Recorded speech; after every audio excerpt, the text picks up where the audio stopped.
അപ്പം പുതിയൊരു വീഡിയോയിലേക്ക് എല്ലാവർക്കും സ്വാഗതം. അപ്പം ബിഗ് ബോസ് സീസൺ 7 മലയാളത്തിൽ ഇങ്ങനെ ആരംഭിച്ചുകൊണ്ടിരിക്കുകയാണ്. എനിക്ക് തോന്നുന്നു എല്ലാ ഭാഷയിലും ഇത് തുടർച്ചയായിട്ട് വരുന്നുണ്ട്. തെലുങ്കുണ്ട്, കന്നഡയുണ്ട്, തമിഴുണ്ട്, അതുപോലെ മറാത്തിയുണ്ട്, ഹിന്ദിയുണ്ട്. ഹിന്ദിയിലാണ് 2006 ഇത് തുടങ്ങുന്നത്. അങ്ങനെ 19 സീസണങ്ങാണ് ഹിന്ദിയിലായി. ഹിന്ദി പ്രമുഖ താരമായ സൽമാൻ ഖാനാണ് ഇത് അവതരിപ്പിക്കുന്നത്. മറാത്തിയിൽ അവതരിപ്പിക്കുന്നത് മകേഷ് മഞ്ച്രേക്കർ എന്ന് പറയുന്ന വ്യക്തിയാണ്. അതുപോലെ കന്നഡയിൽ സുദീപ് എന്ന് പറയുന്ന ആക്ടറാണ്. വിജയ് സേതുപതി നമ്മുടെ തമിഴിൽ, മോഹൻലാലാണ് മലയാളത്തിൽ, തെലുങ്കിൽ നാഗാർജുന. ഇങ്ങനെ പ്രമുഖ താരങ്ങൾ തന്നെയാണ് ഈ സീസൺ ബിഗ് ബോസ് എന്ന് പറയുന്ന സീസൺ അവതരിപ്പിക്കുന്നത്. അപ്പോൾ ഇതിൻ്റെ റേറ്റിംഗ് നമ്മൾ എന്താണെന്ന് അറിയില്ല. പ്രമുഖ ആൾക്കാരിങ്ങനെ താരങ്ങൾ അവതരിപ്പിക്കുമ്പോൾ അതിൻ്റെ റേറ്റിംഗ് അറിയാൻ എല്ലാവർക്കും ഭയങ്കര താല്പര്യമുള്ളതാണല്ലേ. സത്യമാണ്. ഇതെങ്ങനെ പോകുന്നു എന്നറിയാൻ വേണ്ടി എല്ലാവർക്കും താല്പര്യമുണ്ട്. എൻ്റെ മോൾ ഷൈൻ ഇന്ത്യ ഇതിൻ്റെ റേറ്റിംഗ് പുറത്ത് വിട്ടിരിക്കുകയാണ്. എല്ലാവരും പ്രതീക്ഷിക്കുന്നത് എന്താണ്? ഹിന്ദിയിൽ സൽമാൻ ഖാനാണ്. സൽമാൻ ഖാൻ ആയതുകൊണ്ട് അത് ഭയങ്കര റേറ്റിംഗ് കൂടും. അതുപോലെ തന്നെ ഒത്തിരി ആൾക്കാർ കാണുന്നതാണ് ഹിന്ദി ബിഗ് ബോസ് എന്നൊക്കെ പറയുന്നത്. പക്ഷേ എല്ലാവരും ഞെട്ടിച്ചുകൊണ്ട് നമ്മുടെ കൊച്ചു മലയാളത്തിലെ ബിഗ് ബോസ് ആണ് റേറ്റിങ്ങിൽ 1-ാം സ്ഥാനത്ത് നിൽക്കുന്നത് എന്നാണ് എൻ്റെ മോൾ ഷൈൻ പുറത്ത് വിട്ട റിപ്പോർട്ടിൽ നിന്ന് മനസ്സിലാകുന്നത്.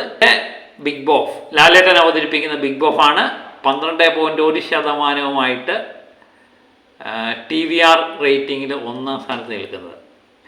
തൊട്ട് താഴെ തന്നെ തെലുങ്കുണ്ട് 11.1, ഒരു റേറ്റിംഗ് കുറവാണ്. അതുപോലെ കന്നഡയും 10-ന് മുകളിലാണ്, 10.9 ഉണ്ട്. വിജയ് സേതുപതി അവതരിപ്പിക്കുന്ന തമിഴിന് വളരെ കുറവാണ്, 5.61.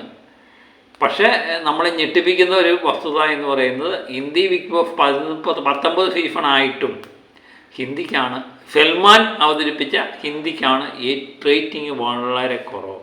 അപ്പം മലയാളത്തിൻ്റെ ലാലേട്ടൻ പവർ ഒന്ന് വേറെ തന്നെയാണ്. ലാലേട്ടൻ ഏത് കാര്യത്തിൽ കൈവച്ചാലും അത് മിന്നിക്കും അല്ലേ. അപ്പം എനിക്ക് തോന്നുന്നു മോഹൻലാൽ ഉള്ളത് കൊണ്ടാണ് മലയാളത്തിൻ്റെ ഈ റേറ്റിംഗ് ഇങ്ങനെ ഈ രീതിയിൽ നിൽക്കുന്നത്. മറ്റുള്ള സൂപ്പർ സ്റ്റാറുകളുമായിട്ട് മലയാളത്തിൽ കോർക്കാൻ ഒറ്റ താരത്തിനെ കഴിയത്തുള്ളൂ എന്ന് ബിഗ് ബോസിലൂടെയും സിനിമയിലൂടെയും എല്ലാം തെളിയിച്ചുകൊണ്ടിരിക്കുന്ന ഒരു സമയത്തു കൂടെയാണ് നമ്മൾ യാത്രയാകുന്നത്. അപ്പം ലാലേട്ടൻ എന്ന് പറയുന്ന വ്യക്തി, ലാലേട്ടൻ ബിഗ് ബോസിൽ അവതരിപ്പിക്കരുത് എന്നൊക്കെ ലാലേട്ടനെ ഇഷ്ടപ്പെടുന്ന ഒത്തിരി ആൾക്കാർ പറയുന്നുണ്ട്. ഞാനും പലപ്പോഴും ആഗ്രഹിക്കാറുണ്ട് ലാലേട്ടൻ അനാവശ്യമായിട്ട് ലാലേട്ടനെ ഇപ്പം ബിഗ് ബോസ് കാണുമ്പോൾ നമുക്കറിയാം ലാലേട്ടൻ ഈ എപ്പിസോഡോ ലൈവോ ഒന്നും കണ്ടതിന് ശേഷമല്ല ഇവിടെ വന്ന് മത്സരാർത്ഥികളുടെ മുമ്പിൽ ചില കാര്യങ്ങളൊന്നും പറയുന്നത്.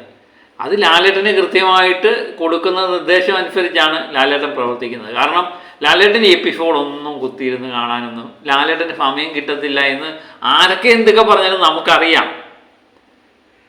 എപ്പിസോഡ് പോലെ ലൈവ് പോലെ ഒരു കാര്യങ്ങളും ചിലപ്പം സുപ്രധാനമായ ചില യാത്രയ്ക്കൊക്കെ ചിലപ്പം ചില റീൽസൊക്കെ കാണുമായിരിക്കും, അല്ലാതെ ഇത് മൊത്തമായിട്ട് കാണാനുള്ള സാധ്യതയില്ല. പിന്നെ ഇവർ പറഞ്ഞു കൊടുക്കുന്ന നിർദ്ദേശം അനുസരിച്ചാണ് ലാലേട്ടൻ പെരുമാറുന്നത്.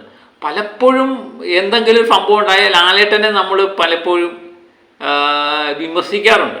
അത് ഞാൻ പറഞ്ഞില്ലേ, ഈ പരിപാടിക്ക് പങ്കെടുക്കുമ്പോൾ ഇതിൻ്റെ അവതാരകൻ എന്ന നിലയിൽ ബാക്കി എല്ലാവരും കാണാൻ പറയത്തല്ലേ, ഇതിന് വലിയൊരു ടീമുണ്ട്, ഇവരെല്ലാം കാണാൻ പറയത്താണ്. നമുക്ക് കാണാൻ പറ്റുന്ന ഒരാളെന്ന് പറയുന്നത് ലാലേട്ടനാണ്.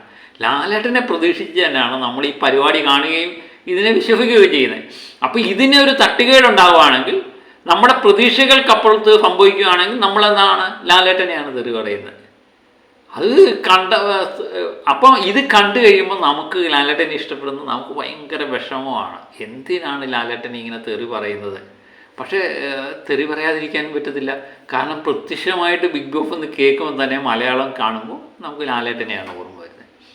അപ്പം ലാലേട്ടൻ ഇതിനകത്തുനിന്ന് ഒഴിവാകുന്നതാണ് നല്ലതെന്ന് നമ്മൾ പലപ്പോഴും ചിന്തിക്കാറുണ്ട്. പിന്നെ ഞാൻ പറഞ്ഞില്ലേ, ഈ മോഹൻലാൽ എന്ന് പറയുന്ന നടൻ സിനിമയെന്ന് പറയുന്നത് എനിക്ക് തോന്നുന്നു കൊല്ലത്തിൽ 2, 3, 4 ചിത്രങ്ങളെ ഇറങ്ങത്തുള്ളൂ. ബാക്കിയുള്ള സമയത്ത് എല്ലാ ആഴ്ചയിലും നമ്മുടെ മുമ്പിൽ ടെലിവിഷനിലൂടെ പ്രത്യക്ഷപ്പെടുക എന്ന് പറയുന്നതും അത് കണ്ടുകൊണ്ടിരിക്കുക എന്ന് പറയുന്നതും അതൊരു സന്തോഷമാണ് അല്ലേ. അപ്പം ഗുണമുണ്ട് ദോഷമുണ്ട്. അതുകൊണ്ടാണ് നമ്മൾ പലപ്പോഴും ലാലേട്ടനുള്ളത് കൊണ്ടാണ് ബിഗ് ബോസ് ഇത്രമേൽ ജനകീയമാകുന്നത്. അത് എന്തൊക്കെ പറഞ്ഞാലും അതിന് പകരം വേറെ ഒരാൾ വന്നാൽ പോലും പലരും പറയുന്നുണ്ട്, ലാലേട്ടന് പകരം മറ്റു പലരെയും പറയുന്നുണ്ട്, അവർ വന്നാൽ പോലും ഇത്രമേൽ രക്ഷപ്പെടത്തില്ല എന്ന് നമുക്കറിയാം, ഈ പറയുന്നവർക്കും അറിയാം. പിന്നെ ചുമ്മാ പറയാവുന്നതേ ഉള്ളൂ. എപ്പോഴും ഏതായാലും മലയാളം ബിഗ് ബോസ് തന്നെയാണ് റേറ്റിങ്ങിൽ 1-ാം സ്ഥാനത്ത് നിൽക്കുന്നത്. അത് നമ്മളെ ഞെട്ടിപ്പിക്കുന്നുണ്ടല്ലേ. അപ്പം ബിഗ് ബോസ് ഇഷ്ടപ്പെടുന്നവരും ഇഷ്ടപ്പെടാത്തവരും എല്ലാം ബിഗ് ബോസ് എപ്പോഴെങ്കിലുമൊക്കെ റീൽസോ ഏതെങ്കിലുമൊക്കെ കാണൂടി. നമ്മൾ മൊബൈൽ ഉപയോഗിക്കുന്നവരാണെങ്കിൽ എവിടെങ്കിലുമൊക്കെ എന്തെങ്കിലുമൊക്കെ കാണുമല്ലേ. ഇപ്പം വേണ്ട അനീഷിൻ്റെ കണ്ണടച്ച് കിടക്കുന്നത് ഞാൻ കണ്ടു. ഞാൻ പറയും, എനിക്ക് തോന്നുന്നു എത്രയോ ആൾക്കാർ അത് കണ്ടു കഴിയുമ്പോൾ എല്ലാവരും ചോദിക്കും ആരാണിത്, എന്താണിത് എന്നറിയാൻ വേണ്ടി ഒരു താല്പര്യത്തിലും ബിഗ് ബോസ് കാണും. അതങ്ങനെയാണ്. അതുപോലെ കുടുംബ പ്രേക്ഷകർ, സീരിയലൊക്കെ ഇഷ്ടപ്പെടുന്ന വീട്ടുകളിൽ ഒതുങ്ങിക്കൂടുന്ന അമ്മമാർ, ഇവരൊക്കെ കൃത്യമായിട്ട് ഇത് കാണുന്നുണ്ട് എന്നുള്ള ഉറപ്പാണ്. ചിലവരുടെയൊക്കെ കമൻറ്റ് കണ്ടു കഴിഞ്ഞാൽ നമ്മൾ ഞെട്ടിപ്പോകും. കാരണം അവർ ഇത്രമേൽ ഓരോ വ്യക്തിയോടും, അനീഷിനോടും അനുമോളോടും അക്ബറിനോടും ആര്യനോടും ഒക്കെ തന്നെ അവർക്ക് അത്രയ്ക്ക് സ്നേഹമാണ്. അപ്പം അവർക്ക് ഇഷ്ടപ്പെടുന്ന മത്സരാർത്ഥിയെ ലാലേട്ടൻ എന്തെങ്കിലും പറയുകയാണെങ്കിൽ ലാലേട്ടനെ ചീത്ത വിളിക്കുന്നത് കാണാം. ലാലേട്ടനെ ചീത്ത വിളിക്കുന്നതെന്ന് പറഞ്ഞാൽ ലാലേട്ടനോട് ഈ ബിഗ് ബോസ് കഴിയുമ്പം ആ ലാലേട്ടനുള്ള പരിഭവം പോകും. അല്ലെങ്കിൽ ഈ കഴിഞ്ഞ എപ്പിസോഡിൽ നമ്മൾ നോക്കുമ്പോൾ കഴിഞ്ഞ എപ്പിസോഡിൽ ലാലേട്ടൻ ഭയങ്കര ഫയറായിരുന്നു, ലാലേട്ടൻ പൊളിയായിരുന്നു എന്ന് പറഞ്ഞുകൊണ്ട് യൂട്യൂബ് ചാനൽ കിട്ടും. ഈ പ്രാവശ്യം അവരുടെ പ്രതീക്ഷയ്ക്ക് അത് ഉയർന്നില്ല. അല്ലെങ്കിൽ അവരാരെയാണോ ഫ്രൈ ആക്കണമെന്ന് വിചാരിച്ച ആളിനെ ഫ്രൈ ആക്കാത്തപ്പോൾ ലാലേട്ടനെ അത് തിരിയുന്നു. അത് സ്വാഭാവികമായ കാര്യമാണ്. അപ്പം ഞാനെപ്പോഴും പറയുന്ന ഒരു കാര്യമുണ്ട്, മോഹൻലാൽ അല്ല ഇതിന് ഉത്തരവാദി. ഇതിൻ്റെ ബിഗ് ബോസ് എന്ന് പറയുന്ന ഒരു ടീമുണ്ട്, അവർ തന്നെയാണ് ലാലേട്ടന് പറഞ്ഞു കൊടുക്കുന്നത് ഇങ്ങനെയൊക്കെ സംഭവിക്കണം. അവരെ സംബന്ധിച്ചെന്ന് പറഞ്ഞാൽ ഇതിൻ്റെ റേറ്റിംഗാണ്, വ്യൂസാണ് മുഖ്യം. അവർ പലപ്പോഴും ഇങ്ങനെയുള്ള കാര്യങ്ങൾ പറഞ്ഞുകൊണ്ടേ. ഏതായാലും സന്തോഷമായാലോ, മലയാളം ബിഗ് ബോസ് ആണ് നമ്പർ 1 എന്നറിയുമ്പോൾ എനിക്ക് പെരുത്ത സന്തോഷം. നിങ്ങൾക്ക് സന്തോഷിക്കുക.